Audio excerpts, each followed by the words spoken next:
ਪ੍ਰਭੂ ਬਖਸ਼ਿਸ਼ ਕੇਸ। ਕੇਸਾਂ ਦੀ ਮਹਾਨਤਾ। ਪਰਮਾਤਮਾ ਜੀ ਨੇ, ਪਰਮੇਸ਼ਰ ਜੀ ਨੇ ਮਨੁੱਖ ਨੂੰ ਸਿਰ ਤੋਂ ਪੈਰ ਦੇ ਅੰਗੂਠੇ ਤੱਕ ਅੰਦਰੂਨੀ ਅਤੇ ਬਹਿਰੂਨੀ ਸਰੀਰ ਦੇ ਅੰਗ ਪ੍ਰਤੀ ਅੰਗ ਬਖਸ਼ਿਸ਼ ਕਰਕੇ ਸਾਜਿਆ, ਨਿਵਾਜਿਆ ਅਤੇ ਸੰਪੂਰਨਤਾ ਬਖਸ਼ਿਸ਼ ਕੀਤੀ ਹੈ। ਸਾਰੇ ਅੰਗਾਂ ਵਾਂਗ ਕੇਸ ਵੀ ਪਰਮਾਤਮਾ ਦੀ ਬਹੁਤ ਵੱਡਮੁੱਲੀ ਦਾਤ ਅਤੇ ਸਰੀਰ ਦਾ ਇੱਕ ਅੰਗ ਹਨ। ਮਨੁੱਖੀ ਸਰੀਰ ਦੇ ਅੰਦਰੂਨੀ ਅਤੇ ਬਹਿਰੂਨੀ ਇੱਕ ਅੰਗ ਦੀ ਅਣਹੋਂਦ ਵੀ ਸਰੀਰ ਨੂੰ ਸਹੀ ਚੱਲਣ ਵਿੱਚ ਰੁਕਾਵਟ ਬਣ ਬੈਠਦੀ ਹੈ ਅਤੇ ਸਰੀਰ ਨੂੰ ਵੀ ਕੁਰੂਪਤਾ ਦੇ ਕੇ ਮਨੁੱਖ ਵਿੱਚ ਹੀਣਤਾ ਦਾ ਭਾਵ ਪੈਦਾ ਕਰ ਦਿੰਦੀ ਹੈ। ਜਿਵੇਂ ਹੱਥ ਤੋਂ ਹੀਣੇ ਨੂੰ ਟੁੰਡਾ, ਅੱਖ ਦੀ ਅਣਹੋਂਦ ਵਾਲੇ ਨੂੰ ਕਾਣਾ ਜਾਂ ਅੰਨਾ ਅਤੇ ਲੱਤਾਂ ਪੈਰਾਂ ਤੋਂ ਹੀਣੇ ਮਨੁੱਖ ਨੂੰ ਲੂਲਾ ਜਾਂ ਲੰਗੜਾ ਕਹਿ ਕੇ ਸੰਸਾਰ ਵਿੱਚ ਸੰਬੋਧਨ ਕੀਤਾ ਜਾਂਦਾ ਹੈ।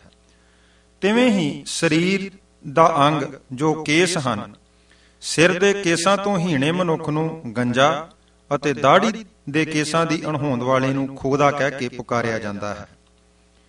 ਜਿਵੇਂ ਪ੍ਰਭੂ ਬਖਸ਼ਿਸ਼ ਸਰੀਰ ਦੇ ਕਿਸੇ ਵੀ ਅੰਗ ਦੀ ਅਣਹੋਂਦ ਮਨੁੱਖ ਦੇ ਅੰਦਰ ਉਸ ਅੰਗ ਦੀ ਘਾਟ ਅਤੇ ਸਮਾਜ ਵਿੱਚ ਹੀਣਤਾ ਦਾ ਭਾਵ ਬਣਾਈ ਰੱਖਦੀ ਹੈ, ਤਿਵੇਂ ਹੀ ਸਰੀਰ ਦੇ ਅਤ ਜ਼ਰੂਰੀ ਅੰਗ ਅਤੇ ਸਰੀਰ ਦੀ ਸੁੰਦਰਤਾ ਦੇ ਪ੍ਰਤੀਕ ਕੇਸਾਂ ਦੀ ਅਣਹੋਂਦ ਦਾ ਅਹਿਸਾਸ ਅਤੇ ਕੇਸਾਂ ਦੀ ਮਹਾਨਤਾ ਕਿਸੇ ਗੰਜੇ ਜਾਂ ਖੋਦੇ ਮਨੁੱਖ ਨੂੰ ਪੁੱਛ ਕੇ ਕੀਤੀ ਜਾ ਸਕਦੀ ਹੈ, ਜੋ ਕਿ ਸਰੀਰ ਦੇ ਸਾਰੇ ਅੰਗ ਸੰਪੂਰਨ ਹੋਣ ਤੇ ਵੀ ਸਮਾਜ ਵਿੱਚ ਆਪਣੇ ਆਪ ਨੂੰ ਅਧੂਰਾ ਅਤੇ ਪ੍ਰਭੂ ਸਰਾਪਿਆ ਹੋਇਆ ਮਹਿਸੂਸ ਕਰਦਾ ਹਰ ਸਮੇਂ ਝੂਰਦਾ ਰਹਿੰਦਾ ਹੈ। ਖੋਦਾ ਅਤੇ ਗੰਜਾ ਮਨੁੱਖ ਭਾਵ ਜਿਸ ਦੇ ਦਾੜੀ ਦੇ ਵਾਲ ਨਹੀਂ ਜਾਂ ਸਿਰ ਦੇ ਵਾਲ ਨਹੀਂ, ਖੋਦਾ ਅਤੇ ਗੰਜਾ ਮਨੁੱਖ ਜਿੱਥੇ ਕੇਸਾਂ ਦੀ ਪ੍ਰਾਪਤੀ ਵਾਸਤੇ ਪ੍ਰਮਾਤਮਾ ਦੇ ਚਰਨਾਂ ਵਿੱਚ ਅਰਦਾਸਾਂ ਬੇਨਤੀਆਂ ਕਰਦਾ ਹੈ, ਉੱਥੇ ਹਜ਼ਾਰਾਂ ਜਾਂ ਲੱਖਾਂ ਰੁਪਏ ਡਾਕਟਰਾਂ ਨੂੰ ਦੇ ਕੇ, ਦਵਾਈਆਂ ਖਾ ਕੇ ਅਤੇ ਮੂੰਹ ਸਿਰ ਉੱਤੇ ਤਰ੍ਹਾਂ ਤਰ੍ਹਾਂ ਦੀਆਂ ਦਵਾਈਆਂ ਦੀ ਲੇਪਨ ਕਰਕੇ ਕੇਸਾਂ ਦੀ ਪ੍ਰਾਪਤੀ ਦਾ ਯਤਨ ਕਰਦਾ ਹੈ। ਕਈ ਵਾਰ ਅਨੇਕਾਂ ਯਤਨ ਕਰਨ ਅਤੇ ਮਾਇਆ ਖਰਚ ਕੇ ਵੀ ਕੇਸ ਪ੍ਰਾਪਤ ਕਰਨ ਲਈ ਸਫਲਤਾ ਪ੍ਰਾਪਤ ਨਹੀਂ ਹੁੰਦੀ। ਸਤਿਕਾਰਯੋਗ ਬਾਬਾ ਸੇਵਾ ਸਿੰਘ ਜੀ ਨੇ ਇੱਥੇ ਕੇਸਾਂ ਦੀ ਘਾਟ ਪ੍ਰਥਾਏ ਇੱਕ ਹੱਡਬੀਤੀ ਘਟਨਾ ਲਿਖੀ ਹੈ ਤਾਂ ਜੋ ਕੇਸਾਂ ਦੀ ਮਹਾਨਤਾ ਦਾ ਪਤਾ ਚੱਲ ਸਕੇ। ਗਰਮੀਆਂ ਦੇ ਦਿਨ ਸਨ। ਬਾਬਾ ਜੀ ਗੁਰਦੁਆਰਾ ਸਾਹਿਬ ਰਾਮਪੁਰ ਖੇੜਾ ਵਿੱਚ ਹੀ ਆਪਣੇ ਕਮਰੇ ਵਿੱਚ ਬੈਠੇ ਸਨ। ਪਠਾਨਕੋਟ ਤੋਂ ਦੋ ਫੌਜੀ ਅਫਸਰ, ਇੱਕ ਮੇਜਰ ਅਤੇ ਦੂਜਾ ਕਰਨਲ ਰੈਂਕ ਦੇ ਮਿਲਣ ਵਾਸਤੇ ਆਏ। ਮੇਜਰ ਸਾਹਿਬ ਤਾਂ ਬਾਬਾ ਜੀ ਦੇ ਪਹਿਲੋਂ ਜਾਣੂ ਸਨ, ਕਰਨਲ ਸਾਹਿਬ ਨਵੇਂ ਆਏ ਸਨ। ਮੇਜਰ ਸਾਹਿਬ ਵੱਲੋਂ ਜਾਣ ਪਛਾਣ ਕਰਾਉਣ ਉਪਰੰਤ ਉਹਨਾਂ ਨੂੰ ਜਲ ਪਾਣੀ ਛਕਾਇਆ। ਮੇਜਰ ਸਾਹਿਬ ਗੁਰਮਤਿ ਦੇ ਧਾਰਨੀ ਸਨ, ਪਰ ਕਰਨਲ ਸਾਹਿਬ ਨੇ ਦਾੜੀ ਨੂੰ ਕੱਟਿਆ ਹੋਇਆ ਸੀ। ਮੇਜਰ ਸਾਹਿਬ ਬਾਬਾ ਜੀ ਨੂੰ ਸੰਬੋਧਨ ਕਰਕੇ ਕਹਿਣ ਲੱਗੇ ਕਿ ਕਰਨਲ ਸਾਹਿਬ ਮੇਰੇ ਮੌਕੇ ਦੇ ਅਫਸਰ ਹਨ, ਮੇਰਾ ਕਹਿਣਾ ਤਾਂ ਨਹੀਂ ਬਣਦਾ, ਪਰ ਮੈਂ ਇਹਨਾਂ ਦਾ ਹਿਤੂ ਹੋਣ ਕਰਕੇ ਇਹਨਾਂ ਪ੍ਰਥਾਏ ਕੁਝ ਕਹਿਣ ਲੱਗਾ ਹਾਂ। ਮੇਜਰ ਸਾਹਿਬ ਨੇ ਆਖਿਆ ਕਿ ਇਹ ਸਾਡੇ ਕਰਨਲ ਸਾਹਿਬ ਬਾਣੀ ਵੀ ਪੜ੍ਹਦੇ ਨੇ, ਉਂਝ ਵੀ ਭੈ ਭਾਵਨੀ ਵਾਲੇ ਹਨ, ਪਰ ਨਾਲ ਨਾਲ ਦਾੜੀ ਦੀ ਸੇਵਾ ਵੀ ਕਰਦੇ ਰਹਿੰਦੇ ਹਨ। ਇਸ ਕਰਕੇ ਬਾਬਾ ਜੀ ਤੁਸੀਂ ਇਹਨਾਂ ਨੂੰ ਸਾਬਤ ਸੂਰਤ ਹੋ ਜਾਣ ਲਈ ਪ੍ਰੇਰਨਾ ਦਿਓ। ਮੇਜਰ ਸਾਹਿਬ ਦੀ ਸਾਰੀ ਗੱਲ ਸੁਣ ਕੇ ਬਾਬਾ ਜੀ ਨੇ ਉੱਤਰ ਦਿੱਤਾ ਕਿ ਕਰਨਲ ਸਾਹਿਬ ਖੁਦ ਸਿਆਣੇ ਤੇ ਪੜ੍ਹੇ ਲਿਖੇ ਹਨ, ਆਪਣਾ ਨਫਾ ਨੁਕਸਾਨ ਸਾਰਾ ਜਾਣਦੇ ਹਨ, ਸਮਝਦੇ ਹਨ। ਸਿਆਣੇ ਵਿਅਕਤੀ ਨੂੰ ਬਹੁਤਾ ਸਮਝਾਉਣ ਅਤੇ ਕੁਝ ਕਹਿਣ ਦੀ ਥਾਂ ਇਸ਼ਾਰਾ ਹੀ ਕਾਫੀ ਹੁੰਦਾ ਹੈ, ਜੋ ਮੇਜਰ ਸਾਹਿਬ ਤੁਸੀਂ ਕਰ ਹੀ ਦਿੱਤਾ ਹੈ। ਅਜੇ ਇਹ ਗੱਲ ਚੱਲ ਹੀ ਰਹੀ ਸੀ ਕਿ ਹੇਠਾਂ ਲੰਗਰ ਦੇ ਬਰਾਂਡੇ ਵਿੱਚ ਇੱਕ ਪ੍ਰੇਮੀ ਜਿਸ ਦਾ ਨਾਮ ਗੁਰਦੇਵ ਸਿੰਘ ਸੀ, ਉਸ ਨੂੰ ਦੇਵ ਦੇਵ ਕਹਿ ਕੇ ਬੁਲਾਇਆ ਜਾਂਦਾ ਸੀ, ਛੋਟਾ ਨਾਂ ਲੈ ਕੇ। ਉਹ ਲੰਗਰ ਛਕ ਰਹੇ ਕੁਝ ਦੂਸਰੇ ਲੜਕਿਆਂ ਨਾਲ ਝਗੜ ਰਿਹਾ ਸੀ ਅਤੇ ਉਹਨਾਂ ਨੂੰ ਗੁੱਸੇ ਵਿੱਚ ਵੱਧ ਘੱਟ ਬੋਲ ਰਿਹਾ ਸੀ। ਇਹ ਗੁਰਦੇਵ ਸਿੰਘ ਭਾਵ ਦੇਵ ਦੀ ਲੜਾਈ ਦੇ ਬੋਲ ਉੱਪਰ ਬਾਬਾ ਜੀ ਨੇ ਵੀ ਸੁਣ ਲਏ। ਇਹ ਉਸ ਸਮੇਂ 35 ਕੁ ਸਾਲ ਦੀ ਉਮਰ ਦਾ ਨੌਜਵਾਨ ਸੀ, ਜੋ ਪੰਡੋਰੀ ਨਿਜਰਾਂ ਦਾ ਰਹਿਣ ਵਾਲਾ ਸੀ ਅਤੇ ਮੂੰਹ ਉੱਤੇ ਦਾੜੀ ਨਾ ਆਉਣ ਕਰਕੇ ਨਾਲ ਦੇ ਬੱਚੇ ਜਾਂ ਸਿਆਣੇ ਉਸ ਨੂੰ ਖੋਦਾ ਖੋਦਾ ਕਹਿ ਕੇ ਵੀ ਛੇੜਿਆ ਕਰਦੇ ਸਨ। ਸੋ ਉਸ ਦੇਵ ਦੀ ਲੜਾਈ ਦੇ ਬੋਲ ਵੀ ਉੱਪਰ ਬਾਬਾ ਜੀ ਹੋਰਾਂ ਦੇ ਕੰਨੀ ਪਏ ਤੇ ਪਤਾ ਚੱਲ ਗਿਆ ਕਿ ਇਹ ਬੱਚਿਆਂ ਨਾਲ ਕਿਉਂ ਝਗੜ ਰਿਹਾ ਹੈ, ਕਿਉਂਕਿ ਦੇਵ 2-3 ਸਾਲ ਤੋਂ ਗੁਰਦੁਆਰੇ ਹੀ ਰਹਿੰਦਾ ਤੇ ਸੇਵਾ ਕਰਦਾ ਸੀ। ਅਕਸਰ ਉਸ ਦਾ ਤਕਰਾਰ ਬੱਚਿਆਂ ਨਾਲ ਹੁੰਦਾ ਰਹਿੰਦਾ ਸੀ, ਕਿਉਂਕਿ ਬੱਚੇ ਉਸ ਨੂੰ ਖੋਦਾ ਖੋਦਾ ਕਹਿ ਕੇ ਛੇੜ ਦਿੰਦੇ, ਜਿਸ ਤੇ ਉਹ ਮੁੜ ਰਿਐਕਟ ਕਰਦਾ ਤੇ ਉਹਨਾਂ ਬੱਚਿਆਂ ਦੇ ਨਾਲ ਲੜਦਾ। ਇੱਕ ਸੇਵਾਦਾਰ ਨੂੰ ਬਾਬਾ ਜੀ ਨੇ ਆਵਾਜ਼ ਮਾਰੀ ਤੇ ਉਸ ਨੂੰ ਕਿਹਾ ਕਿ ਦੇਵ ਨੂੰ ਉੱਪਰ ਕਮਰੇ ਵਿੱਚ ਲੈ ਆਵੇ। ਸੇਵਾਦਾਰ ਗਿਆ ਤੇ ਦੇਵ ਨੂੰ ਬਾਬਾ ਜੀ ਦੇ ਕਮਰੇ ਵਿੱਚ ਲੈ ਆਂਦਾ। ਬਾਬਾ ਜੀ ਨੇ ਦੇਵ ਨੂੰ ਸੰਬੋਧਨ ਕਰਕੇ ਕਿਹਾ ਕਿ ਤੂੰ ਬੱਚਿਆਂ ਨਾਲ ਕਿਉਂ ਝਗੜਦਾ ਹੈ? ਦੇਵ ਨੇ ਉੱਤਰ ਦਿੱਤਾ ਕਿ ਦੇਖੋ, ਇੱਕ ਤਾਂ ਮੈਂ ਇਹਨਾਂ ਨਿਆਣਿਆਂ ਨੂੰ ਲੰਗਰ ਵਰਤਾਉਂਦਾ ਹਾਂ, ਦੂਸਰਾ ਇਹ ਛੋਕਰੇ ਮੈਨੂੰ ਬੀਬੀ ਦਾਲ ਦੇ ਜਾ, ਬੀਬੀ ਪ੍ਰਸ਼ਾਦਾ ਦੇ ਜਾ ਕਹਿ ਕੇ ਮਖੌਲ ਕਰਦੇ ਨੇ। ਤੁਸੀਂ ਦੱਸੋ ਕਿ ਮੈਂ ਕੋਈ ਬੀਬੀ ਥੋੜਾ? ਮੈਂ ਤਾਂ ਪਹਿਲਾਂ ਹੀ ਕਰਮਾਂ ਦਾ ਮਾਰਿਆ ਤੇ ਰੱਬ ਦਾ ਸਰਾਪਿਆ ਹੋਇਆ ਹਾਂ। ਪਰਮਾਤਮਾ ਨੇ ਮੈਨੂੰ ਦਾੜੀ ਨਹੀਂ ਦਿੱਤੀ, ਇਸ ਕਰਕੇ ਮੇਰਾ ਵਿਆਹ ਵੀ ਨਹੀਂ ਹੋਇਆ, ਨਾ ਮੈਂ ਬੰਦਿਆਂ ਵਿੱਚ ਨਾ ਮੈਂ ਬੀਬੀਆਂ ਵਿੱਚ। ਇਹ ਛੋਕਰੇ ਮੈਨੂੰ ਦੁਖੀ ਨੂੰ ਬੀਬੀ ਬੀਬੀ ਕਹਿ ਕੇ ਹੋਰ ਸਤਾਉਂਦੇ ਨੇ। ਮੈਂ ਤਾਂ ਗੁਰਦੁਆਰਿਆਂ ਵਿੱਚ ਰਹਿ ਕੇ ਸੇਵਾ ਕਰਕੇ ਆਪਣੀ ਦਿਨ ਕੱਟੀ ਕਰਦਾ ਪਿਆ। ਤੁਸੀਂ ਹੀ ਇਹਨਾਂ ਨੂੰ ਸਮਝਾਵੋ ਕਿ ਮੈਨੂੰ ਦੁਖੀ ਨੂੰ ਹੋਰ ਦੁਖੀ ਨਾ ਕਰਨ, ਨਹੀਂ ਤਾਂ ਮੈਂ ਦੁਖੀ ਹੋਏ ਨੇ ਕਿਸੇ ਦੀ ਲੱਤ ਬਾਂਹ ਤੋੜ ਦੇਣੀ ਹੈ। ਬਾਬਾ ਜੀ ਇੱਥੇ ਲਿਖਦੇ ਹਨ ਕਿ ਮੈਂ ਉਸ ਦੀ ਸਾਰੀ ਗੱਲ ਕਰਨਲ ਸਾਹਿਬ ਤੇ ਮੇਜਰ ਸਾਹਿਬ ਦੇ ਸਾਹਮਣੇ ਸੁਣੀ ਅਤੇ ਦੇਵ ਨੂੰ ਕਿਹਾ ਕਿ ਮੈਂ ਜਦੋਂ ਹੇਠਾਂ ਆਇਆ ਤਾਂ ਕਸੂਰਵਾਰ ਲੜਕਿਆਂ ਨੂੰ ਜ਼ਰੂਰ ਸਜ਼ਾ ਦੇਵਾਂਗਾ, ਤੂੰ ਸ਼ਾਂਤੀ ਰੱਖ। ਦੇਵ ਨੂੰ ਦਿਲਾਸਾ ਦੇਣ ਤੇ ਉਹ ਹੇਠਾਂ ਲੰਗਰ ਵਿੱਚ ਚਲਾ ਗਿਆ। ਦੇਵ ਦੇ ਵਾਪਸ ਜਾਣ ਤੋਂ ਬਾਅਦ ਬਾਬਾ ਜੀ ਇੱਥੇ ਲਿਖਦੇ ਹਨ ਕਿ ਮੈਂ ਕਰਨਲ ਸਾਹਿਬ ਨੂੰ ਸੰਬੋਧਨ ਕਰਕੇ ਕਿਹਾ ਕਿ ਕਰਨਲ ਸਾਹਿਬ, ਤੁਸੀਂ ਆਪ ਹੀ ਇਸ ਦੁਖਿਆਰੇ ਦਾ ਦੁੱਖ ਤਾਂ ਸੁਣ ਹੀ ਲਿਆ ਹੈ। ਬੜੀ ਅਜੀਬ ਗੱਲ ਹੈ ਕਿ ਜਿਸ ਨੂੰ ਪ੍ਰਮਾਤਮਾ ਨੇ ਦਾੜੀ ਕੇਸ ਦਿੱਤੇ ਹਨ, ਉਹ ਪ੍ਰਮਾਤਮਾ ਦੀ ਇਸ ਅਮੋਲਕ ਬਖਸ਼ਿਸ਼ ਦਾੜੀ ਕੇਸਾਂ ਨੂੰ ਰੱਖਣ ਨੂੰ ਤਿਆਰ ਨਹੀਂ, ਪਰ ਜਿਸ ਨੂੰ ਦਾੜੀ ਕੇਸਾਂ ਦੀ ਦਾਤ ਪ੍ਰਾਪਤ ਨਹੀਂ ਹੋਈ, ਉਹ ਖੋਦੇਪਨ ਜਾਂ ਗੰਜੇਪਨ ਨੂੰ ਪ੍ਰਮਾਤਮਾ ਦੀ ਕਰੋਪੀ ਦੱਸ ਕੇ ਆਪਣੇ ਮਾੜੇ ਕਰਮਾਂ ਦੀ ਸਜ਼ਾ ਕਹਿ ਕੇ ਝੂਰ ਰਿਹਾ ਹੈ। ਤੁਸੀਂ ਹੁਣ ਆਪ ਹੀ ਫੈਸਲਾ ਕਰੋ ਕਿ ਮਰਦਾਊ ਪੁਣੇ ਦੀ ਨਿਸ਼ਾਨੀ ਨੂੰ ਅਸੀਂ ਆਪਣੇ ਹੱਥੀਂ ਆਪ ਹੀ ਕਿਉਂ ਨਸ਼ਟ ਕਰ ਰਹੇ ਹਾਂ। ਜੇ ਪ੍ਰਮਾਤਮਾ ਸਾਨੂੰ ਦਾੜੀ ਕੇਸ ਨਾ ਦਿੰਦਾ ਤਾਂ ਸਾਡੀ ਹਾਲਤ ਵੀ ਇਸੇ ਦੇਵ ਵਰਗੀ ਹੋਣੀ ਸੀ। ਦੇਵ ਦੇ ਕਹਿਣ ਅਨੁਸਾਰ ਨਾ ਅਸੀਂ ਮਰਦਾਂ ਵਿੱਚ ਤੇ ਨਾ ਹੀ ਅਸੀਂ ਬੀਬੀਆਂ ਵਿੱਚ ਸ਼ੁਮਾਰ ਹੋਣਾ ਸੀ। ਕਰਨਲ ਸਾਹਿਬ ਪੜ੍ਹੇ ਲਿਖੇ ਫੌਜੀ ਅਫਸਰ ਸਿਆਣੇ ਸਨ। ਕਹਿਣ ਲੱਗੇ, ਹੈ ਤਾਂ ਸਾਡੀ ਗਲਤੀ ਤੇ ਢਿੱਲ, ਐਵੇਂ ਦੇਖਾ ਦੇਖੀ ਇਹ ਗਲਤੀ ਹੋਈ ਜਾ ਰਹੀ ਹੈ। ਅਤੇ ਨਾਲ ਹੀ ਉਹਨਾਂ ਕਿਹਾ ਕਿ ਮੈਂ ਅੱਜ ਤੋਂ ਪ੍ਰਣ ਕਰਦਾ ਹਾਂ ਕਿ ਅਗਲੀ ਵਾਰੀ ਜਦੋਂ ਅਸੀਂ ਤੁਹਾਨੂੰ ਮਿਲਾਂਗੇ ਤਾਂ ਜ਼ਰੂਰ ਸਾਬਤ ਸੂਰਤ ਹੀ ਲੈ ਕੇ ਮਿਲਾਂਗੇ। ਤੁਸੀਂ ਮੇਰੇ ਲਈ ਅਰਦਾਸ ਕਰਨੀ ਕਿ ਮੈਂ ਸਾਬਤ ਸੂਰਤ ਰਹਿਣ ਲਈ ਪੂਰਾ ਯਤਨ ਕਰਾਂ। ਕੁਝ ਸਮੇਂ ਤੋਂ ਪਿੱਛੋਂ ਮੇਜਰ ਸਾਹਿਬ ਦਾ ਖੱਤ ਮੈਨੂੰ ਪ੍ਰਾਪਤ ਹੋਇਆ, ਜਿਸ ਵਿੱਚ ਉਹਨਾਂ ਨੇ ਕਰਨਲ ਸਾਹਿਬ ਦੇ ਦਾੜੀ ਰੱਖ ਲੈਣ ਦਾ ਜ਼ਿਕਰ ਕਰਦਿਆਂ ਬਹੁਤ ਖੁਸ਼ੀ ਪ੍ਰਗਟਾਈ। ਸੋ ਇਸੇ ਤਰ੍ਹਾਂ ਬਹੁਤਾਤ ਵਿੱਚ ਮਜਬੂਰੀ ਬਹੁਤ ਘੱਟ ਹੁੰਦੀ ਹੈ। ਐਵੇਂ ਨਾ ਸਮਝੀ ਵਿੱਚ ਵੇਖਾ ਵੇਖੀ ਇੱਕ ਦੂਜੇ ਦੀ ਰੀਸੇ ਸੋਹਣਾ ਬਣਨ ਦੀ ਦੌੜ ਵਿੱਚ ਮਨੁੱਖ ਕੇਸ ਕਟਵਾਉਣ ਦੀ ਅਵਗਿਆ ਕਰੀ ਜਾ ਰਿਹਾ ਹੈ। ਕੇਸ ਮਨੁੱਖ ਦੇ ਜਨਮ ਲੈਣ ਤੋਂ ਬਾਅਦ ਨਹੀਂ ਲਾਏ ਜਾਂਦੇ, ਸਗੋਂ ਜਿਵੇਂ ਮਾਤਾ ਦੇ ਗਰਭ ਵਿੱਚ ਸਰੀਰ ਦੇ ਸਾਰੇ ਅੰਗ ਆਪੋ ਆਪਣੀ ਨਿਯਮਤ ਸੀਮਾ ਅਨੁਸਾਰ ਬਣਦੇ ਹਨ, ਤਿਵੇਂ ਹੀ ਪ੍ਰਭੂ ਰਜ਼ਾ ਅਨੁਸਾਰ ਕੇਸ ਵੀ ਮਨੁੱਖ ਨੂੰ ਮਾਤਾ ਦੇ ਗਰਭ ਵਿੱਚੋਂ ਹੀ ਨਿਯਮਤ ਸੀਮਾ ਵਿੱਚ ਦਿੱਤੇ ਜਾਂਦੇ ਹਨ। ਫਿਰ ਹੋਰ ਪ੍ਰਮਾਤਮਾ ਦੀ ਬੜੀ ਅਚਰਜ ਖੇਡ ਹੈ, ਜਿਵੇਂ ਗੁਰਬਾਣੀ ਦਾ ਫਰਮਾਨ ਹੈ ਧੰਨ ਗੁਰੂ ਨਾਨਕ ਦੇਵ ਪਾਤਸ਼ਾਹ ਜੀ ਦਾ, ਜੋ ਧੰਨ ਗੁਰੂ ਗ੍ਰੰਥ ਸਾਹਿਬ ਜੀ ਦੇ ਪੰਨਾ 1412 ਉੱਪਰ ਅੰਕਿਤ ਹੈ ਕਿ ਪੂਰੇ ਕਾ ਕੀਆ ਸਭ ਕਿਛ ਪੂਰਾ, ਘਟ ਵੱਧ ਕਿਛ ਨਾਹੀਂ। ਪੂਰੇ ਪ੍ਰਮਾਤਮਾ ਨੇ ਐਸੀ ਪੂਰੀ ਬਣਤ ਬਣਾਈ ਹੈ ਕਿ ਜਿਸ ਜਿਸ ਜਗ੍ਹਾ ਸਰੀਰ ਨੂੰ ਬਾਹਰੀ ਕੇਸਾਂ ਦੀ ਲੋੜ ਹੈ, ਉੱਥੇ ਬਾਹਰ ਨਿਯਮਤ ਲੰਬਾਈ ਵਿੱਚ ਕੇਸ ਪੈਦਾ ਕੀਤੇ ਹਨ, ਅਤੇ ਜਿਨ੍ਹਾਂ ਸੂਖਸ਼ਮ ਅੰਗਾਂ ਦੀ ਰਖਵਾਲੀ ਲਈ ਸਰੀਰ ਦੇ ਅੰਦਰ ਰੋਮ ਲੋੜੀਂਦੇ ਸਨ, ਉੱਥੇ ਪ੍ਰਮਾਤਮਾ ਨੇ ਸਰੀਰ ਦੇ ਅੰਗਾਂ ਦੇ ਅੰਦਰ ਰੋਮ ਪੈਦਾ ਕੀਤੇ ਹਨ। ਜਿਵੇਂ ਕੰਨ ਦੇ ਪਰਦੇ ਉੱਤੇ ਅਤੇ ਫੇਫੜਿਆਂ ਵਿੱਚ ਘੱਟਾ ਮਿੱਟੀ ਜਾਣ ਤੋਂ ਰੋਕਣ ਲਈ ਨੱਕ ਅਤੇ ਕੰਨਾਂ ਦੇ ਵਿੱਚ ਰੋਮ ਪੈਦਾ ਕੀਤੇ ਹਨ।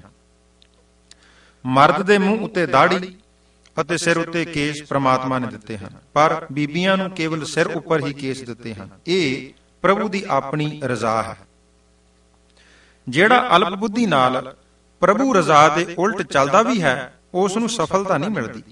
ਸਾਰੀ ਉਮਰ ਕੇਸਾਂ ਨੂੰ ਕੱਟੀ ਜਾਣ ਉਪਰੰਤ ਵੀ ਹਰ ਰੋਜ਼ ਨਵੇਂ ਕੇਸ ਪੈਦਾ ਹੋਈ ਹੀ ਜਾਂਦੇ ਹਨ। ਰੱਬੀ ਰਜ਼ਾ ਅੱਗੇ ਮਨੁੱਖ ਨੂੰ ਹੀ ਹਥਿਆਰ ਸੁੱਟਣੇ ਪੈਂਦੇ ਹਨ। ਪਰਮਾਤਮਾ ਨੇ ਸੰਸਾਰ ਦੇ ਹਰ ਖਿੱਤੇ ਦੇ ਮਨੁੱਖ ਨੂੰ ਉਥੋਂ ਦੇ ਵਾਤਾਵਰਣ ਅਨੁਸਾਰ ਕੇਸ ਦਿੱਤੇ ਹਨ। ਜਿੱਥੇ ਬਹੁਤੀ ਜ਼ਿਆਦਾ ਗਰਮੀ ਪੈਂਦੀ ਹੈ, ਉਥੋਂ ਦੇ ਲੋਕਾਂ ਨੂੰ ਕਾਲੇ ਰੰਗ ਦੇ ਘੁੰਘਰਾਲੇ ਕੇਸ ਦਿੱਤੇ ਹਨ। ਸਰਦ ਮੌਸਮ ਵਾਲੇ ਮੁਲਕਾਂ ਵਿੱਚ ਭੂਰੇ ਅਤੇ ਚਿੱਟੇ ਕੇਸ ਬਖਸ਼ਿਸ਼ ਕੀਤੇ ਹਨ, ਤਾਂ ਜੋ ਸਰੀਰ ਦੇ ਜ਼ਰੂਰੀ ਅੰਗਾਂ ਨੂੰ ਵਾਤਾਨੁਕੂਲ ਰੱਖਿਆ ਜਾ ਸਕੇ। ਪਰਮਾਤਮਾ ਨੇ ਸਰੀਰ ਵਿੱਚ ਨਾ ਕੋਈ ਫਾਲਤੂ ਅੰਗ ਲਾਇਆ ਹੈ, ਨਾ ਹੀ ਕੋਈ ਕਮੀ ਰਹਿਣ ਦਿੱਤੀ ਹੈ। ਬਾਬਾ ਕਬੀਰ ਜੀ ਦਾ ਪਾਵਨ ਬਚਨ ਹੈ कि ना कछ पोच माटी के भांडे, ना कछ पोच कुंभारा। पोच का अर्थ कमी। फिर दोहराइए कि ना कछ पोच माटी के भांडे, ना तो इस माटी के भांडी रूपी शरीर विच परमेश्वर ने कोई कमी रहन दिती है, ना कछ पोच कुंभारा, ना उस सिरजणहारे भाव उस घुमियार दे विच कोई कमी है। पूरे दे बनाए स्वरूप विच जे अधूरा दखलअंदाजी करेगा भी, उस दे पल्ले केवल प्रभु हुक्म अदूली दे पाप कर्म दी रास अते नमोशी ही पैवेगी। गुरबाणी विच परमेश्वर जी दे सरगुण स्वरूप नूं दर्शाउण लई श्री गुरु अर्जन देव पातशाह जी ने वडहंस राग विच परमेश्वर जी नूं सुंदर नक ਅਤੇ ਲੰਬੇ ਕੇਸਾਂ ਵਾਲੇ ਸਰੂਪ ਵਾਲਾ ਦੱਸਣਾ ਕੀਤਾ ਹੈ ਅਤੇ ਅਜਿਹਾ ਸਰੂਪ ਦਰਸਾ ਕੇ ਉਸ ਕਰਤੇ ਪੁਰਖ ਦੀ ਵਡਿਆਈ ਕੀਤੀ ਹੈ। ਸਾਹਿਬਾਂ ਦਾ ਪਾਵਨ ਬਚਨ ਧੰਨ ਗੁਰੂ ਗ੍ਰੰਥ ਸਾਹਿਬ ਜੀ ਦੇ ਪੰਨਾ 567 ਉੱਪਰ ਅੰਕਿਤ ਹੈ। ਤੇਰੇ ਬੰਕੇ ਲੋਇਣ ਦੰਤ ਰਿਸਾਲਾ, ਸੋਹਣੇ ਨੱਕ ਜਿਨ ਲੰਮੜੇ ਵਾਲਾ। ਤੇਰੇ ਬੰਕੇ ਲੋਇਣ ਦੰਤ ਰਸਾਲਾ ਭਾਵ ਹੈ ਪ੍ਰਭੂ ਤੇਰੇ ਨੈਣ ਬੜੇ ਸੁੰਦਰ ਅਤੇ ਦੰਦ ਬੜੇ ਰਸੀਲੇ ਹਨ। ਅਗਲੀ ਪੰਕਤੀ ਹੈ ਸੋਹਣੇ ਨੱਕ ਜਿਨ ਲੰਮੜੇ ਵਾਲਾ। हे ਪ੍ਰਭੂ ਤੂੰ ਸੁੰਦਰ ਨੱਕ ਅਤੇ ਲੰਮੇ ਲੰਮੇ ਕੇਸਾਂ ਵਾਲਾ ਹੈ। ਸਤਿਗੁਰੂ ਜੀ ਨੇ ਥਾਂ ਪੁਰ ਥਾਂ ਉਸ ਪ੍ਰਮਾਤਮਾ ਨੂੰ ਕੇਸਵ ਭਾਵ ਕੇਸਾਂ ਵਾਲਾ ਕਹਿ ਕੇ ਉਸ ਪ੍ਰਮਾਤਮਾ ਦਾ ਸਿਮਰਨ ਕਰਨ ਦੀ, ਉਸ ਪਰਮੇਸ਼ਰ ਨੂੰ ਯਾਦ ਕਰਨ ਦੀ ਤਾਕੀਦ ਕੀਤੀ ਹੈ। ਬਾਬਾ ਕਬੀਰ ਜੀ ਦਾ ਪਾਵਨ ਬਚਨ ਧੰਨ ਗੁਰੂ ਗ੍ਰੰਥ ਸਾਹਿਬ ਜੀ ਦੇ ਪੰਨਾ 1376 ਉੱਪਰ ਅੰਕਿਤ ਹੈ।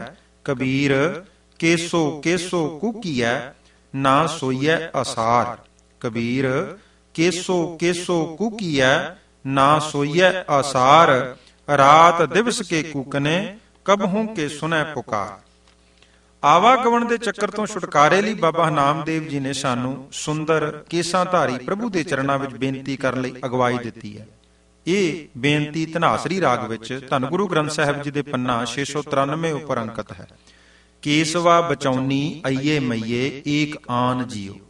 ਇੱਥੇ ਉਸ ਪਰਮੇਸ਼ਰ ਨੂੰ ਕੇਸਾਧਾਰੀ ਜਾਣ ਕੇ ਉਸ ਅੱਗੇ ਅਰਦਾਸ ਕੀਤੀ ਹੈ। ਕੇਸਵਾ ਬਚਾਉਣੀ ਅਈਏ ਮਈਏ ਏਕ ਆਨ ਜੀਓ। ਜਿੱਥੇ ਪ੍ਰਮਾਤਮਾ ਨੂੰ, ਪ੍ਰਭੂ ਨੂੰ, ਪਰਮੇਸ਼ਰ ਨੂੰ ਕੇਸਾਧਾਰੀ ਦਰਸਾ ਕੇ ਯਾਦ ਕੀਤਾ ਅਤੇ ਪੂਜਿਆ ਜਾਂਦਾ ਹੈ, ਉੱਥੇ ਪ੍ਰਮਾਤਮਾ ਵੱਲੋਂ ਲੋਕਾਈ ਨੂੰ ਸਤ ਮਾਰਗ ਉੱਤੇ ਤੋਰਨ ਲਈ ਅੱਜ ਤੱਕ ਜਿੰਨੇ ਵੀ ਪੀਰ, ਪੈਗੰਬਰ, ਅਵਤਾਰ, ਔਲੀਏ, ਰਿਸ਼ੀ ਮੁਨੀ ਸੰਸਾਰ ਵਿੱਚ ਭੇਜੇ ਗਏ, ਉਹ ਸਾਰੇ ਦੇ ਸਾਰੇ ਕੇਸਾਧਾਰੀ ਸਨ। ਮੁਸਲਮਾਨੀ ਅਕੀਦੇ ਅਨੁਸਾਰ ਸਾਰੇ ਦਾ ਸਾਰਾ ਸੰਸਾਰ ਬਾਬੇ ਆਦਮ ਦੀ ਔਲਾਦ ਹੈ। ਬਾਬੇ ਆਦਮ ਨੂੰ ਖੁਦਾ ਨੇ ਆਪਣੀ ਸੂਰਤ ਉੱਤੇ ਸਾਜ ਕੇ ਦੂਸਰੇ ਸਾਰੇ ਫਰਿਸ਼ਤਿਆਂ ਤੋਂ ਬਾਬੇ ਆਦਮ ਅੱਗੇ ਸਿਜਦਾ ਕਰਾਇਆ। ਮੁਸਲਮਾਨਾਂ ਦਾ ਇਹ ਮਤ ਹੈ। ਆਦਮ ਦੀ ਸੂਰਤ ਬਾਰੇ ਸਭ ਦੀ ਇੱਕੋ ਰਾਏ ਹੈ ਕਿ ਉਹ ਕੇਸਾਧਾਰੀ ਸਨ। ਅੱਜ ਪਤਾ ਨਹੀਂ ਬਾਬੇ ਆਦਮ ਦੀ ਔਲਾਦ ਕਿਸ ਮਜਬੂਰੀ ਅਧੀਨ ਆਪਣੇ ਬਜ਼ੁਰਗਾਂ ਦੇ ਸਰੂਪ ਨੂੰ ਤਲਾਂਜਲੀ ਦੇਣ ਵਿੱਚ ਕਿਉਂ ਫਕਰ ਮਹਿਸੂਸ ਕਰਦੀ ਪਈ ਹੈ। ਇੱਕ ਹੋਰ ਗੱਲ ਵੀ ਯਾਦ ਰੱਖਣ ਵਾਲੀ ਹੈ ਕਿ ਬਾਬੇ ਆਦਮ ਨੇ ਤਾਂ ਖੁਦਾ ਦੇ ਹੁਕਮ ਨੂੰ ਕੇਵਲ ਇੱਕ ਵਾਰੀ ਭੰਗ ਕੀਤਾ ਸੀ।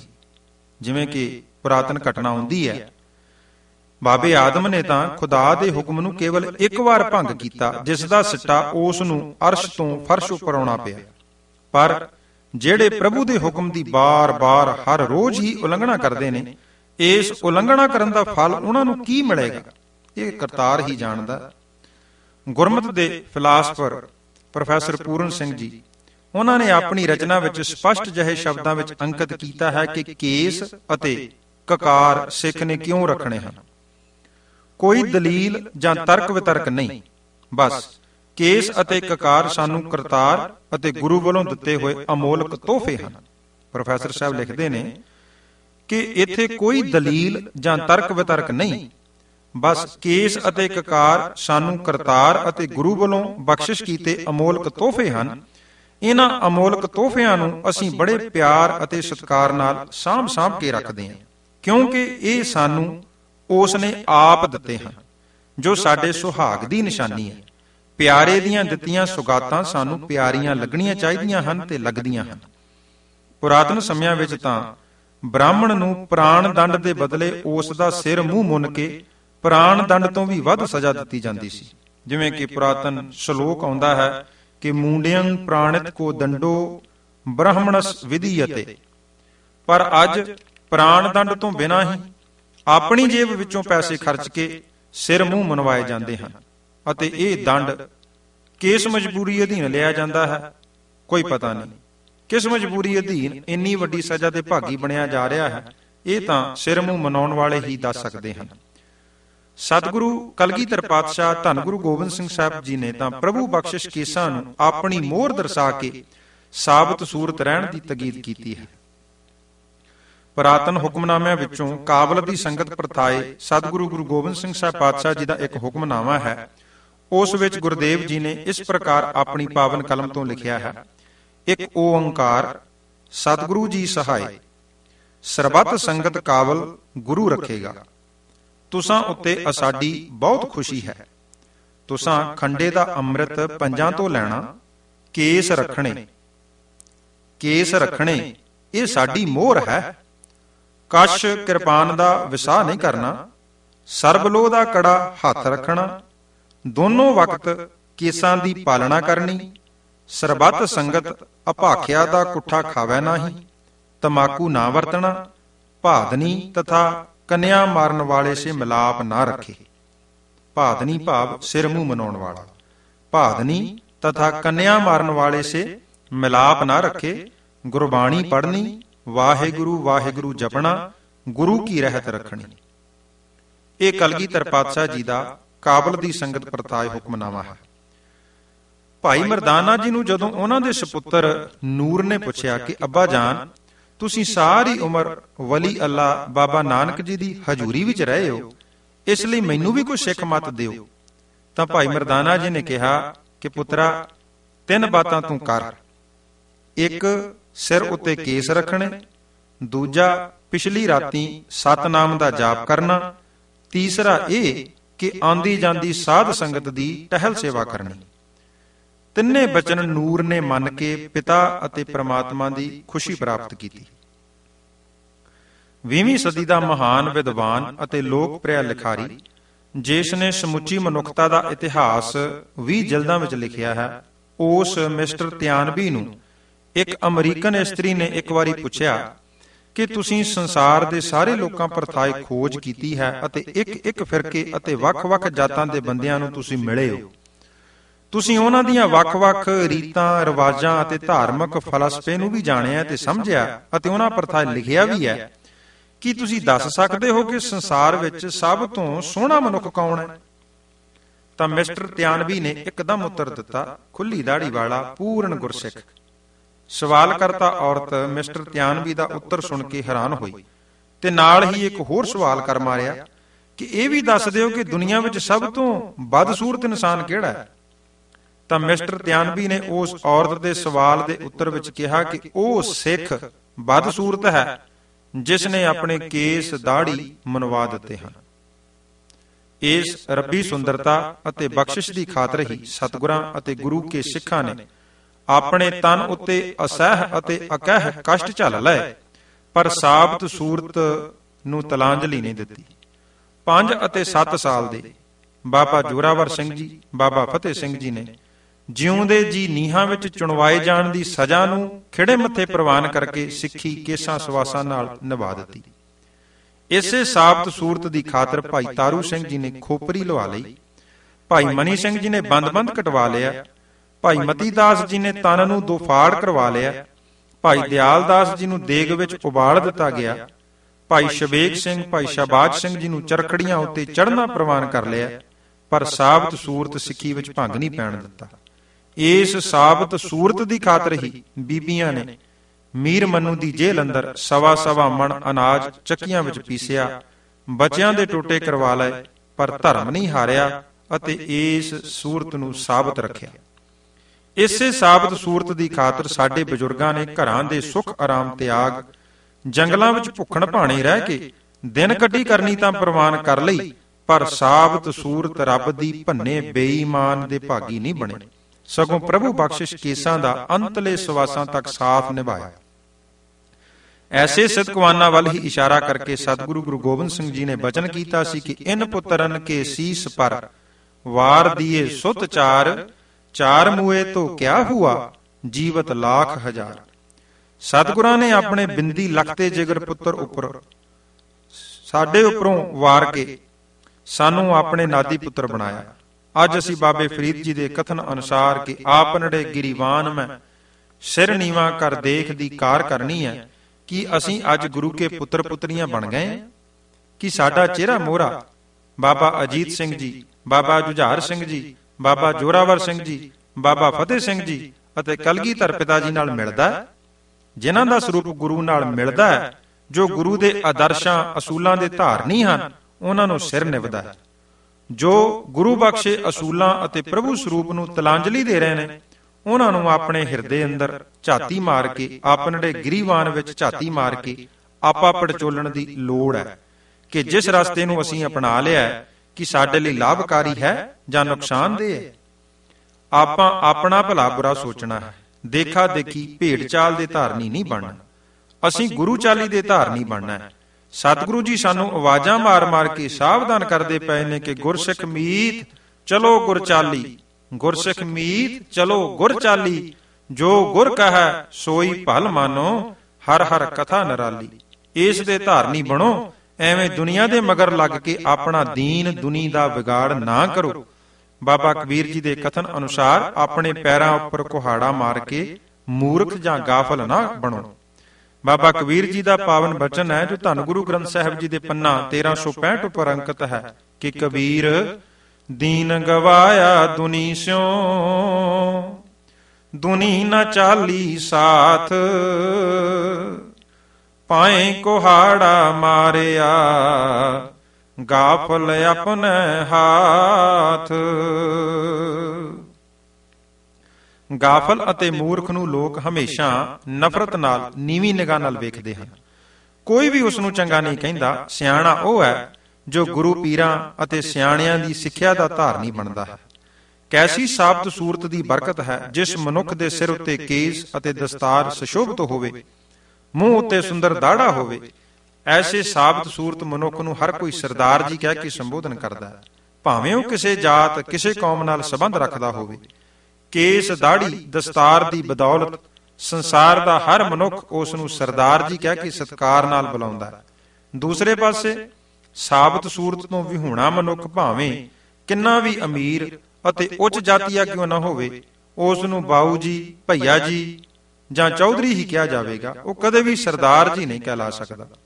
ਸਰਦਾਰ ਕੇਵਲ ਗੁਰੂ ਦਾ ਸਾਬਤ ਸੂਰਤ ਸਿੱਖ ਹੀ ਕਹਾ ਸਕਦਾ ਹੈ, ਕਿਉਂਕਿ ਸਤਿਗੁਰਾਂ ਨੇ ਜਾਤ ਬਹਾਨੀਆਂ ਅਤੇ ਰਜਵਾੜਿਆਂ ਨੂੰ ਤਿਆਗ ਕੇ ਸਾਨੂੰ ਨਿਮਾਣਿਆਂ, ਨਿਤਾਣਿਆਂ, ਨਿਓਟਿਆਂ, ਨਿਆਸਰਿਆਂ ਅਤੇ ਗਰੀਬਾਂ ਨੂੰ ਆਪਣੇ ਪੁੱਤਰ ਬਣਾ ਕੇ ਸਰਦਾਰੀਆਂ ਪ੍ਰਦਾਨ ਕੀਤੀਆਂ ਤੇ ਬਚਨ ਕੀਤੇ ਸਨ ਕਿ ਜਿਨ ਕੀ ਜਾਤ ਗੋਤ ਕੁਲ ਨਾਹੀ, ਸਰਦਾਰੀ ਨੇ ਭਈ ਕਦਾਈ, ਇਨਹੀ ਕੋ ਸਰਦਾਰ ਬਣਾਉ, ਤਬੈ ਗੋਬਿੰਦ ਸਿੰਘ ਨਾਮ ਕਹਾਉ। ਸਤਿਗੁਰਾਂ ਨੇ ਤਾਂ ਬਖਸ਼ਿਸ਼ਾਂ ਦੇ ਭੰਡਾਰ ਖੋਲ ਕੇ ਖੁੱਲੇ ਗੱਫੇ ਸਰਦਾਰੀਆਂ ਦੇ ਬਖਸ਼ਿਸ਼ ਕੀਤੇ ਹਨ, ਪਰ ਆਪਾਂ ਆਪਣੀ ਝੋਲੀ ਹੀ ਸੰਕੋਚ ਲਈ ਹੈ ਅਤੇ ਸਰਦਾਰੀਆਂ ਲੈਣ ਨੂੰ ਤਿਆਰ ਹੀ ਨਹੀਂ ਆ। ਇਸ ਤੋਂ ਵੱਡੀ ਬਦਕਿਸਮਤੀ ਹੋਰ ਕੀ ਹੋ ਸਕਦੀ ਹੈ। ਪੁਰਾਤਨ ਗੁਰਸਿੱਖ ਤਾਂ ਇਹਨਾਂ ਰੋਮਾਂ ਤੋਂ ਰਸਨਾ ਦਾ ਕੰਮ ਲੈ ਕੇ ਗੁਰਮੁਖ ਰੋਮ ਰੋਮ ਹਰ ਧਿਆਵੈ ਦੀ ਕਾਰ ਕਰਕੇ ਆਪਣੇ ਮਾਲਕ ਪ੍ਰਭੂ ਨਾਲ ਇੱਕ ਸੁਰ ਹੁੰਦੇ ਸਨ। ਪਰ ਅੱਜ ਅਸੀਂ ਇਹਨਾਂ ਰਸਨਾ ਰੂਪੀ ਰੋਮਾਂ ਨੂੰ ਨਸ਼ਟ ਕਰਨ ਦਾ ਤਹਈਆ ਕਰ ਲਿਆ ਜਾਪਦਾ ਹੈ, ਜੋ ਕਿ ਆਤਮਿਕ ਤੌਰ ਤੇ ਬਹੁਤ ਹੀ ਘਾਟੇਵੰਦਾ ਅਤੇ ਹਾਨੀਕਾਰਕ ਹੈ। ਸ੍ਰੀ ਗੁਰੂ ਗੋਬਿੰਦ ਸਿੰਘ ਜੀ ਨੇ ਸਿੱਖ ਦੀਆਂ 5 ਨਿਸ਼ਾਨੀਆਂ ਦਰਸਾ ਕੇ ਹੁਕਮ ਕੀਤਾ ਹੈ ਕਿ ਕੇਸਾਂ ਤੋਂ ਬਿਨਾਂ 4 ਨਿਸ਼ਾਨੀਆਂ ਬੇਮੈਨਾ ਹਨ। ਕੇਸਾਂ ਦੇ ਨਾਲ ਹੀ ਬਾਕੀ ਨਿਸ਼ਾਨੀਆਂ ਸੋਭਾ ਪਾਉਂਦੀਆਂ ਹਨ। ਆਪ ਜੀ ਦਾ ਫਰਮਾਨ ਹੈ, ਨਿਸ਼ਾਨ ਏ ਸਿੱਖੀ ਈ 5 ਹਰਫ ਕਾਫ, ਨਿਸ਼ਾਨ ਏ ਸਿੱਖੀ ਈ 5 ਹਰਫ ਕਾਫ, ਹਰਗਿਜ਼ ਨਾ ਬਾਸ਼ਦ ਈ 5 ਮੁਆਫ, ਕੜਾ ਕਾਰਦੋ ਕਸ਼ ਕੰਗਾ ਬਿਦਾਂ, ਬਿਨਾ ਕੇਸ ਹੇਚ ਅਸਤ ਜੁਮਲਾ ਨਿਸ਼ਾਨ। ਕਲਗੀਧਰ ਜੀ ਦੇ ਇਤਿਹਾਸਕ ਹੁਕਮ, ਜਿਨ੍ਹਾਂ ਨੂੰ ਕਵੀ ਸੈਨਾਪਤੀ ਜੀ ਨੇ ਆਪਣੀ ਕਲਮ ਦੁਆਰਾ ਅੰਕਿਤ ਕੀਤਾ ਹੈ ਅਤੇ ਸ੍ਰੀ ਗੁਰੂ ਸੋਭਾ ਗ੍ਰੰਥ ਅੰਦਰ ਇਹ ਦਰਜ ਹਨ, ਉੱਥੇ ਉਹਨਾਂ ਅੰਕਿਤ ਕੀਤਾ ਹੈ ਕਿ ਗੁਰੂ ਕਾ ਸਿੱਖ ਕਦੇ ਵੀ ਦਾੜੀ ਅਤੇ ਕੇਸ ਨਾ ਮਨਾਵੇ, ਤੰਬਾਕੂ ਆਦਿ ਨਸ਼ਿਆਂ ਦਾ ਪੂਰਾ ਤਿਆਗੀ ਬਣੇ। ਇਹ ਹੀ ਸਫਲ ਜੀਵਨ ਜਿਉਣ ਲਈ ਭਲਾ ਰਸਤਾ ਹੈ। ਵਾਹਿਗੁਰੂ ਵਾਹਿਗੁਰੂ ਜਪੇ। 5ਵੇਂ ਅਧਿਆਏ ਵਿੱਚ ਸ੍ਰੀ ਗੁਰੂ ਸੋਭਾ ਗ੍ਰੰਥ ਵਿੱਚ ਕਵੀ ਸੈਨਾਪਤੀ ਜੀ ਨੇ ਲਿਖਿਆ ਹੈ ਕਿ ਕਲਗੀਧਰ ਜੀ ਹੁਕਮ ਕਰਿਆ ਕਰਦੇ ਸਨ ਕਿ ਹੁੱਕਾ ਨਹੀਂ ਪੀਵੇ, ਸੀਸ ਦਾੜੀ ਨਾ ਮੁੰਡਾਵੈ, ਸੋ ਤੋ ਵਾਹਿਗੁਰੂ ਵਾਹਿਗੁਰੂ ਗੁਰੂ ਜੀ ਕਾ ਖਾਲਸਾ। 6ਵੇਂ ਅਧਿਆਏ ਵਿੱਚ ਹੀ ਕਵੀ ਸੈਨਾਪਤੀ ਜੀ ਨੇ ਲਿਖਿਆ ਹੈ ਕਿ ਸੀਸ ਨਾ ਮੁੰਡਾਵੇ ਮੀਤ, ਹੁੱਕਾ ਤਜ ਭਲੀ ਰੀਤ। ਸੀਸ ਨਾ ਮੁੰਡਾਵੇ ਮੀਤ, ਹੁੱਕਾ ਤਾਜ ਭਲੀ ਰੀਤ, ਮਨ ਮੈਂ ਕਰ ਪ੍ਰੇਮ ਪ੍ਰੀਤ, ਸੰਗਤ ਮੈਂ ਜਾਈਐ। ਇਸੇ ਤਰ੍ਹਾਂ ਗੁਰਬਿਲਾਸ ਪਾਤਸ਼ਾਹੀ 10ਵੀਂ ਦੇ ਅਧਿਆਇ 23ਵੇਂ ਵਿੱਚ ਸਤਿਗੁਰੂ ਜੀ ਦਾ ਬਚਨ ਦਰਜ ਹੈ ਕਿ ਪੁੰਨ ਸੰਗ ਸਾਰੇ ਪ੍ਰਭੂ ਜੀ ਸੁਨਾਈ, ਪੁੰਨ ਸੰਗ ਸਾਰੇ ਪ੍ਰਭੂ ਜੀ ਸੁਨਾਈ, ਬਿਨਾ ਤੇਗ ਤੀਰੰਗ ਰਹੋ ਨਾ ਭਾਈ, ਬਿਨਾ ਸ਼ਸਤਰ ਕੇ ਸੰਗ ਨਰੰਗ ਭੇਟ ਜਾਨੋ, ਗਾਹੇ ਕਾਨ ਤਾਂ ਕੋ ਕਿਤੈ ਲੈ ਸਿਧਾਨੋ, ਇਹ ਹੈ ਮੋਰ ਆਗਿਆ ਸੁਨੋ ਲੈ ਪਿਆਰੇ, ਬਿਨਾ ਤੇਗ ਕੇ ਸੰਗ ਦੇਮੋ ਨਾ ਦਿਦਾਰੇ, ਇਹ ਹੈ ਮੋਰ ਬੈਨਾ ਮੰਨੇਗਾ ਜੋ ਸੋ ਜੋਈ, ਤਿਸੈ ਸ਼ਪੂਰੰਗ ਸਭੈ ਜਾਨ ਹੋਈ। ਸਤਿਗੁਰੂ ਜੀ ਨੇ ਕੇਸਾਂ ਨੂੰ ਅਤੇ ਸ਼ਾਸਤਰਾਂ ਨੂੰ ਬਹੁਤ ਮਹਾਨਤਾ ਬਖਸ਼ੀ ਹੈ, ਕਿਉਂਕਿ ਕੇਸ ਰੱਬੀ ਸ਼ਕਤੀ ਦਾ ਪ੍ਰਤੀਕ ਹਨ। ਜੋ ਕੇਸਾਂ ਦੀ ਅਗੰਮੀ ਸ਼ਕਤੀ ਤੋਂ ਜਾਣੂ ਹੋ ਜਾਂਦਾ ਹੈ, ਉਹ ਕਦੇ ਵੀ ਕੇਸਾਂ ਦਾ ਬੁਰਾ ਨਹੀਂ ਲੋਚਦਾ। ਪੁਰਾਤਨ ਇਤਿਹਾਸਕ ਕਾਜੋਨ ਕਿਤਾਬ ਵਿੱਚ ਇੱਕ ਸੈਮਸਨ ਦੀ ਗਾਥਾ ਲਿਖੀ ਹੈ ਕਿ ਜਰਾ ਨਿਵਾਸੀ ਮਨੂਹਾ ਨਾਮ ਦੇ ਪੁਰਸ਼ ਦੇ ਘਰ ਇੱਕ ਲੜਕਾ ਪੈਦਾ ਹੋਇਆ, ਜਿਸ ਦਾ ਨਾਮ ਸੈਮਸਨ ਰੱਖਿਆ ਗਿਆ। ਸੈਮਸਨ ਬਹੁਤ ਬਹਾਦਰ ਅਤੇ ਸ਼ਕਤੀ ਵਾਲਾ ਸੀ, ਇੱਥੋਂ ਤੱਕ ਕਿ ਇਸ ਨੇ ਕਈ ਸ਼ੇਰਾਂ ਦੇ ਮੂੰਹ ਆਪਣੇ ਹੱਥਾਂ ਨਾਲ ਪਾੜ ਸੁੱਟੇ, ਭਾਵ ਉਹਨਾਂ ਦੇ ਜਬਾੜੇ ਪਾੜ ਸੁੱਟੇ। ਇਤਨਾ ਸ਼ਕਤੀਸ਼ਾਲੀ ਹੋਇਆ ਹੈ ਸੈਮਸਨ। 1000 ਤੋਂ ਵੱਧ ਦੁਸ਼ਮਣ ਜੋ ਸੈਮਸਨ ਉੱਤੇ ਚੜ੍ਹ ਕੇ ਆਏ ਸਨ, ਸੈਮਸਨ ਨੇ ਇੱਕ ਖੋਤੇ ਦੀ ਹੱਡੀ ਨਾਲ ਹੀ ਸਾਰਿਆਂ ਨੂੰ ਮਾਰ ਭਜਾਇਆ। ਸੈਮਸਨ ਨੇ ਫਲਸਤੀਨੀਆਂ ਨੂੰ ਬੁਰੀ ਤਰ੍ਹਾਂ ਮਾਰਿਆ। ਫਲਸਤੀਨੀ ਸੈਮਸਨ ਪਾਸੋਂ ਬਹੁਤ ਤੰਗ ਸਨ। ਸੈਮਸਨ ਦਾ ਇੱਕ ਇਸਤਰੀ ਨਾਲ ਬਹੁਤ ਪ੍ਰੇਮ ਹੋ ਗਿਆ, ਜਿਸ ਦਾ ਨਾਮ ਡਲੇਲਾ ਸੀ। ਫਲਸਤੀਨੀਆਂ ਨੇ ਡਲੇਲਾ ਨੂੰ ਕਾਫੀ ਲਾਲਚ ਦਿੱਤਾ ਕਿ ਉਹ ਸੈਮਸਨ ਨੂੰ ਆਪਣੇ ਪਿਆਰ ਅਧੀਨ ਕਰਕੇ ਉਸ ਪਾਸੋਂ ਆਪਣੇ ਬਹਾਦਰ ਅਤੇ ਸ਼ਕਤੀਸ਼ਾਲੀ ਹੋਣ ਦਾ ਕਾਰਨ ਪੁੱਛੇ। ਡਲੇਲਾ ਨੇ ਸੈਮਸਨ ਨੂੰ ਆਪਣੇ ਪਿਆਰ ਅਧੀਨ ਕਰਕੇ ਉਸ ਪਾਸੋਂ ਉਸ ਦੀ ਬਹਾਦਰੀ ਦਾ ਰਾਜ਼ ਪੁੱਛਿਆ। ਔਰ ਇਹ ਘਟਨਾ ਵਿੱਚ ਜ਼ਿਕਰ ਆਉਂਦਾ ਹੈ ਕਿ ਡਲੇਲਾ ਦੀ ਪੁੱਛ ਦੇ ਉੱਤਰ ਵਿੱਚ ਉਸ ਬਹਾਦਰ ਸੈਮਸਨ ਨੇ ਦੱਸਿਆ ਕਿ ਮੇਰੇ ਸਿਰ ਉੱਤੇ ਕਦੀ ਵੀ ਉਸਤਰਾ ਨਹੀਂ ਫਿਰਿਆ, ਇਸ ਕਰਕੇ ਮੈਂ ਆਪਣੀ ਮਾਂ ਦੇ ਪੇਟ ਵਿੱਚੋਂ ਹੀ ਖੁਦਾ ਦਾ ਨਜ਼ੀਰ ਹਾਂ। ਇਹ ਸਾਰੀ ਸ਼ਕਤੀ ਮੇਰੇ ਵਿੱਚ ਉਤਨਾ ਚਿਰ ਰਹੇਗੀ ਜਿੰਨਾ ਚਿਰ ਮੇਰੇ ਰੋਮ, ਮੇਰੇ ਕੇਸ ਸਾਬਤ ਰਹਿਣਗੇ। ਜਦੋਂ ਕਿਸੇ ਕਾਰਨ ਮੇਰਾ ਸਿਰ ਮੁੰਨਿਆ ਗਿਆ, ਉਸ ਸਮੇਂ ਮੇਰੇ ਅੰਦਰੋਂ ਗੈਬੀ ਸ਼ਕਤੀ ਚਲੀ ਜਾਵੇਗੀ ਅਤੇ ਮੈਂ ਸ਼ਕਤੀਹੀਨ ਹੋ ਜਾਵਾਂਗਾ। ਇਹ ਸਾਰਾ ਭੇਦ ਡਲੇਲਾ ਨੇ ਸੈਮਸਨ ਦੇ ਦੁਸ਼ਮਣਾਂ ਨੂੰ ਦੱਸ ਦਿੱਤਾ। ਦੁਸ਼ਮਣਾਂ ਨੇ ਉਸੇ ਇਸਤਰੀ ਡਲੇਲਾ ਪਾਸੋਂ ਧੋਖੇ ਨਾਲ ਉਸ ਸੈਮਸਨ ਦੇ ਕੇਸ ਕੱਟਣ ਲਈ ਸਾਜ਼ਿਸ਼ ਰਚੀ। ਉਸ ਇਸਤਰੀ ਨੇ ਸੈਮਸਨ ਨੂੰ ਆਪਣੇ ਪੱਟਾਂ ਉੱਤੇ ਸਵਾਰ ਰੱਖਿਆ ਅਤੇ ਆਦਮੀ ਬੁਲਵਾ ਕੇ ਸੈਮਸਨ ਦਾ ਸਿਰ ਮਨਵਾ ਦਿੱਤਾ। ਕੇਸ ਕੱਟੇ ਜਾਣ ਕਰਕੇ ਸੈਮਸਨ ਸ਼ਕਤੀਹੀਣ ਹੋ ਗਿਆ ਅਤੇ ਉਸ ਦੀ ਗੈਬੀ ਸ਼ਕਤੀ ਗੈਬੀ ਬਲ ਜਾਂਦਾ ਰਿਹਾ। ਉਧਰੋਂ ਸੈਮਸਨ ਦੇ ਦੁਸ਼ਮਣ ਚੜ੍ਹਾਈ ਕਰਕੇ ਆ ਗਏ। ਡਲੇਲਾ ਬੋਲੀ, ਐ ਸੈਮਸਨ, ਫਲਸਤੀਨੀ ਤੇਰੇ ਉੱਪਰ ਚੜ੍ਹ ਆਏ ਹਨ। ਉਹ ਜਾਗਿਆ ਅਤੇ ਪਹਿਲਾਂ ਵਾਂਗ ਹੀ ਬਾਹਰ ਜਾਣ ਲੱਗਾ। ਉਹ ਨਹੀਂ ਸੀ ਜਾਣਦਾ ਕਿ ਖੁਦਾਵੰਦ ਉਸ ਪਾਸੋਂ ਚਲਾ ਗਿਆ ਹੈ ਅਤੇ ਉਹ ਖੁਦਾ ਵੱਲੋਂ ਬਖਸ਼ੀ ਸ਼ਕਤੀ ਤੋਂ ਸ਼ਕਤੀਹੀਣ ਹੋ ਚੁੱਕਾ ਹੈ। ਫਲਸਤੀਨੀਆਂ ਨੇ ਉਸ ਨੂੰ ਪਕੜ ਲਿਆ, ਉਸ ਦੀਆਂ ਅੱਖਾਂ ਕੱਢ ਦਿੱਤੀਆਂ ਅਤੇ ਅਜ਼ਾਬ ਵਿੱਚ ਲੈ ਗਏ। ਪਿੱਤਲ ਦੀਆਂ ਜੰਜੀਰਾਂ ਨਾਲ ਬੰਨ੍ਹ ਕੇ ਉਸ ਨੂੰ ਜੇਲ੍ਹਖਾਨੇ ਵਿੱਚ ਸੁੱਟ ਦਿੱਤਾ, ਜਿੱਥੇ ਉਹ ਸਾਰੀ ਉਮਰ ਚੱਕੀ ਪੀਸਦਾ ਰਿਹਾ। ਇਸੇ ਕਾਰਨ ਅਧੀਨ ਹੀ ਸਾਰਾ ਹਿੰਦੁਸਤਾਨ ਕਰੋੜਾਂ ਦੀ ਆਬਾਦੀ ਦੇ ਬਾਵਜੂਦ ਭੇਡਾਂ ਦੇ ਇੱਜੜ ਦੀ ਤਰ੍ਹਾਂ ਸਦੀਆਂ ਤੱਕ ਗੁਲਾਮੀ ਵਾਲਾ ਜੀਵਨ ਬਤੀਤ ਕਰਦਾ ਰਿਹਾ। ਜਿਸ ਦਾ ਜੀ ਚਾਹੁੰਦਾ ਸੀ ਕੋਈ ਗਜਨੀ ਤੋਂ, ਕੋਈ ਕਾਬਲ ਕੰਧਾਰ ਤੋਂ ਹਜ਼ਾਰਾਂ ਕੋ ਸਿਪਾਹੀ ਲੈ ਕੇ ਹਿੰਦੁਸਤਾਨ ਦੀ ਲੱਖਾਂ ਕਰੋੜਾਂ ਦੀ ਪ੍ਰਜਾ ਨੂੰ ਲਤਾੜਦਾ ਦਿੱਲੀ ਤੱਕ ਜਾ ਕਾਬਜ ਹੁੰਦਾ ਤੇ ਵਾਪਸ ਜਾਣ ਲੱਗਿਆਂ ਮਨ ਭਾਉਂਦੀ ਦੌਲਤ ਅਤੇ ਬਹੂ ਬੇਟੀਆਂ ਦੇ ਇੱਜੜ ਬਣਾ ਕੇ ਆਪਣੇ ਦੇਸ਼ ਨੂੰ ਲੈ ਜਾਂਦਾ ਰਿਹਾ ਅਤੇ ਗਜਨੀ ਦੀਆਂ ਮੰਡੀਆਂ ਵਿੱਚ ਪਸ਼ੂਆਂ ਵਾਂਗ ਹਿੰਦੁਸਤਾਨ ਦੀਆਂ ਬਹੂ ਬੇਟੀਆਂ ਨੂੰ 2-2 ਟਕਿਆਂ ਵਿੱਚ ਵੇਚਿਆ ਜਾਂਦਾ। ਕਿਸੇ ਸਿਰਮੁੰਨੇ ਦੀ ਇਹਨਾਂ ਜ਼ਾਲਮਾਂ ਅੱਗੇ ਖਲੋਣ ਦੀ ਹਿੰਮਤ ਹੀ ਨਾ ਪੈਂਦੀ। ਇਹ ਕੇਸਾਧਾਰੀ ਖਾਲਸਾ ਹੀ ਸੀ ਜਿਸ ਨੇ ਇਹਨਾਂ ਦੁਸ਼ਮਣਾਂ ਦੇ, ਇਹਨਾਂ ਧਾੜਵੀਆਂ ਦੇ ਦੰਦ ਖੱਟੇ ਕੀਤੇ। ਉਹ ਦਰਾ ਖੈਬਰ ਵਰਗੇ ਰਸਤੇ ਜਿੱਥੋਂ ਦੀ ਇਹ ਧਾੜਾਂ ਹਿੰਦੁਸਤਾਨ ਦੀ ਦੌਲਤ ਅਤੇ ਅਸਮਤ ਲੁੱਟਣ ਆਉਂਦੀਆਂ ਸਨ, ਖਾਲਸੇ ਨੇ ਸਦਾ ਵਾਸਤੇ ਬੰਦ ਕਰ ਦਿੱਤੀਆਂ। ਨਿਰਾ ਰਸਤੇ ਹੀ ਬੰਦ ਨਹੀਂ ਕੀਤੇ, ਸਗੋਂ ਕੇਸਾਧਾਰੀ ਖਾਲਸੇ ਨੇ ਇਹਨਾਂ ਲੋਕਾਂ ਉੱਪਰ ਰਾਜ ਕੀਤਾ ਅਤੇ ਇਹਨਾਂ ਜਰਵਾਣਿਆਂ ਪਾਸੋਂ ਵਗਾਰਾਂ ਕਰਵਾਈਆਂ ਤੇ ਖਿਰਾਜ ਲਏ। ਹਿੰਦੂ ਬਹੂ ਬੇਟੀਆਂ ਨੂੰ ਇਹਨਾਂ ਦੇ ਪੰਜੇ ਵਿੱਚੋਂ ਆਜ਼ਾਦ ਕਰਵਾ ਕੇ ਘਰੋਂ ਘਰੀ ਪਹੁੰਚਾਇਆ। ਇਹ ਸੂਰਮਗਤੀ ਅਤੇ ਬਹਾਦਰੀ ਕੇਵਲ ਤੇ ਕੇਵਲ ਕੇਸਾਧਾਰੀ ਖਾਲਸੇ ਨੂੰ ਹੀ ਨਸੀਬ ਹੋਈ, ਹੋਰ ਕਿਸੇ ਨੂੰ ਵੀ ਅਜਿਹਾ ਮਾਣ ਪ੍ਰਾਪਤ ਨਹੀਂ ਹੋਇਆ। ਇੰਗਲੈਂਡ ਵਿੱਚ ਇੱਕ ਸੰਸਾਰ ਪ੍ਰਸਿੱਧ ਲੇਖਕ ਹੋਇਆ ਹੈ ਜਿਸ ਦਾ ਨਾਮ ਮਿਸਟਰ ਬਰਨਾਰਡ ਸ਼ਾਹ ਸੀ। ਇੱਕ ਦਿਨ ਉਹ ਆਪਣੀ ਹਜਾਮਤ ਕਰ ਰਿਹਾ ਸੀ। ਨਜ਼ਦੀਕ ਹੀ ਬਰਨਾਰਡ ਸ਼ਾਹ ਦਾ ਛੋਟਾ ਪੁੱਤਰ ਆਪਣੇ ਪਿਤਾ ਨੂੰ ਆਪਣੀ ਦਾੜੀ ਦੀ ਸ਼ੇਵ ਕਰਦਿਆਂ ਵੇਖ ਰਿਹਾ ਸੀ। ਬਰਨਾਰਡ ਸ਼ਾਹ ਦੇ ਪੁੱਤਰ ਨੇ ਸਹਿਜ ਸੁਭਾਅ ਵੀ ਆਪਣੇ ਪਿਤਾ ਨੂੰ ਕਿਹਾ, ਡੈਡੀ ਜੀ, ਮੇਰੇ ਅਧਿਆਪਕ ਨੇ ਦੱਸਿਆ ਹੈ ਕਿ ਵੱਡੇ ਵੱਡੇ ਲੇਖਕ, ਦਾਰਸ਼ਨਿਕ ਅਤੇ ਸਿਆਣੇ ਬੰਦੇ ਆਪਣੀ ਦਾੜੀ ਤੇ ਕੇਸਾਂ ਨੂੰ ਕੁਦਰਤ ਦਾ ਸੁੰਦਰ ਤੋਹਫਾ ਜਾਣ ਕੇ ਸੰਭਾਲ ਕੇ ਰੱਖਦੇ ਹਨ। ਕੀ ਤੁਸੀਂ ਵੱਡੇ ਮਨੁੱਖ ਜਾਂ ਦਾਰਸ਼ਨਿਕ ਨਹੀਂ ਬਣਨਾ ਚਾਹੁੰਦੇ? ਕੀ ਤੁਸੀਂ ਕੁਦਰਤ ਤੋਂ ਆਕੀ ਹੋਣਾ ਚਾਹੁੰਦੇ ਹੋ? ਭੋਲੇਪਨ ਵਿੱਚ ਪੁੱਤਰ ਵੱਲੋਂ ਕਹੇ ਬੋਲਾਂ ਨੇ ਬਰਨਾਰਡ ਸ਼ਾਹ ਉੱਤੇ ਅਜਿਹਾ ਅਸਰ ਕੀਤਾ ਕਿ ਉਸਨੇ ਸ਼ੇਵ ਕਰਨ ਵਾਲਾ ਸਾਰਾ ਸਮਾਨ ਉਸੇ ਸਮੇਂ ਚੁੱਕ ਕੇ ਤਾਕੀ ਵਿੱਚੋਂ ਬਾਰੀ ਵਿੱਚੋਂ ਬਾਹਰ ਸੁੱਟ ਦਿੱਤਾ ਅਤੇ ਸਦਾ ਲਈ ਕੁਦਰਤ ਅਨੁਸਾਰੀ ਹੋ ਕੇ ਚੱਲਣ ਦਾ ਪ੍ਰਣ ਕੀਤਾ। ਸਾਰੀ ਉਮਰ ਸਾਬਤ ਸੂਰਤ ਰਹਿ ਕੇ ਜਗਤ ਪ੍ਰਸਿੱਧ ਦਾਰਸ਼ਨਿਕ, ਜਗਤ ਪ੍ਰਸਿੱਧ ਲਿਖਾਰੀ ਬਣ ਕੇ ਆਪਣੀ ਸਾਖ ਕਾਇਮ ਕੀਤੀ, ਦੁਨੀਆ ਵਿੱਚ ਆਪਣਾ ਨਾਮ ਕਾਇਮ ਕੀਤਾ। ਬਹੁਤੀ ਵਾਰੀ ਸੰਸਾਰ ਵਿੱਚ ਐਸਾ ਵੀ ਹੁੰਦਾ ਹੈ ਕਿ ਕਈ ਵਸਤੂਆਂ ਕੀਮਤੀ ਤਾਂ ਜ਼ਰੂਰ ਹੁੰਦੀਆਂ ਨੇ, ਪਰ ਉਹਨਾਂ ਦੀ ਕੀਮਤ ਜਾਂ ਉਹਨਾਂ ਦੇ ਗੁਣਾਂ ਤੋਂ ਨਾਵਾਕਫੀ ਕਾਰਨ, ਅਣਜਾਣਪੁਣੇ ਕਾਰਨ ਮਨੁੱਖ ਉਸ ਦੀ ਕਦਰ ਨਹੀਂ ਪਾਉਂਦਾ, ਸਗੋਂ ਬੇਕਦਰੀ ਕਰ ਬੈਠਦਾ ਹੈ।